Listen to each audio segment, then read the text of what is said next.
খালি কবরে যাও, মুনকার আর নেকির যখন আসবে চোখগুলো হবে নীল রঙের চোখ, ভয়ঙ্কর। কেমন চোখ ভাই? নীল রঙের ভয়ঙ্কর চোখ। আমি বলি একটা হাদিস, কোন একজন নবী আল্লাহকে বলেছিলেন যে আল্লাহ আমি মারা যাওয়া কোনো মানুষকে দেখতে চাই, সে কেমন আছে। এটা শুনেন ভালো করে হাদিসটা, মারা যাওয়া কোনো মানুষকে আমি দেখতে চাই, সে কেমন আছে। আল্লাহ পাক সেই নবীর আরজি কবুল করলেন, বললেন আচ্ছা ঠিক আছে দেখাচ্ছি।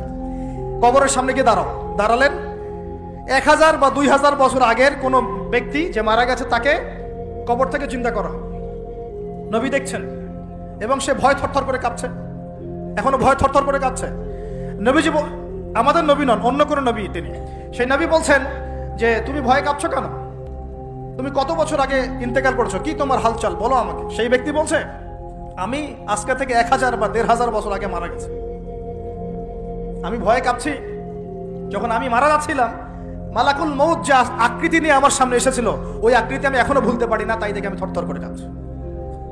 তিনি বলছেন যে আমি 1500 বছর হয়ে গেছে আমার মউতের, কিন্তু আমার দেহ থেকে এখন পর্যন্ত রূহ কবজ করার যে কষ্ট, এই কষ্ট এখনো যায় নাই।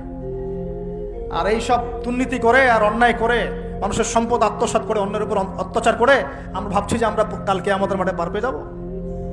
খালি কবরে যাও, তারপর বুঝবো। আল্লাহ রাব্বুল আলামিন আমাদের সবাইকে হৃদয়ের চোখটা খোলার তৌফিক দান করুন, হৃদয়ের কান দিয়ে কথাগুলো শোনার তৌফিক দান করুন, এবং আমাদের সবার কলব, মৃত কলব জীবিত করার তৌফিক আল্লাহ দান করুন। এই মাপে কম দেয় একটা পাপ যে বললাম সুদ, একটা বলেছি যে জেনা, একটা ব্যভিচার, আমানতের খেয়ানত, হ্যাঁ,